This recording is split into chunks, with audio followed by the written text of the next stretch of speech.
A high-stakes fight is unfolding in Texas, and the outcome could ripple all the way to Washington.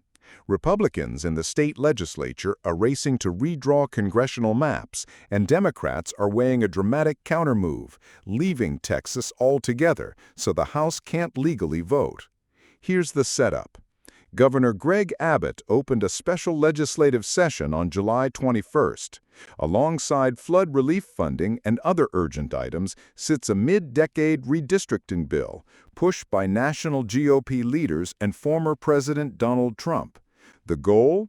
Craft new, more Republican-friendly districts in time for the 2026 midterms, potentially flipping as many as 5 U.S. House seats.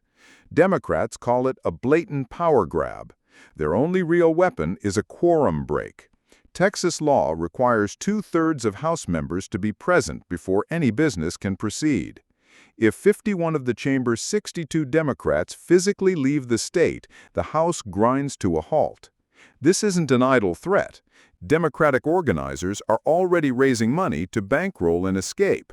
Donations would cover travel, lodging, and the $500 a day fines lawmakers face for unexcused absences. By their estimate, keeping the break going could cost about $1 million a month. Texas has seen this playbook before. Democrats slipped across state lines in 2003 to stall another GOP remap, and again in 2021 to delay a voting restrictions bill. In both cases, the walkouts bought time, focused national attention, and, eventually, the legislation still passed once enough members came home. What's different now is the national chess match it might trigger. California Governor Gavin Newsom, a Democrat, has warned he could fight fire with fire by looking for ways to override his state's independent redistricting commission.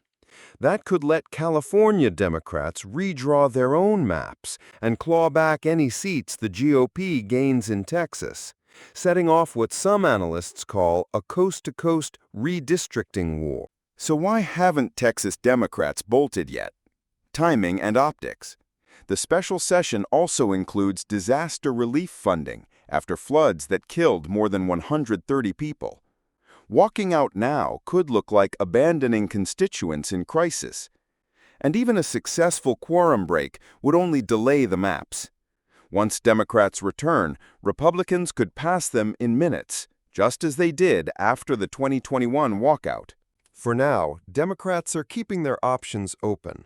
A handful traveled briefly to California and Illinois on July 25th to huddle with sympathetic governors, but insisted they would be back.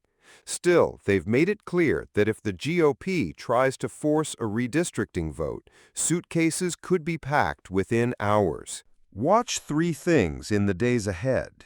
Do at least 51 Democrats commit to leaving Texas, and for how long? Can Republicans maintain a quorum despite absences, or persuade a few Democrats to stay?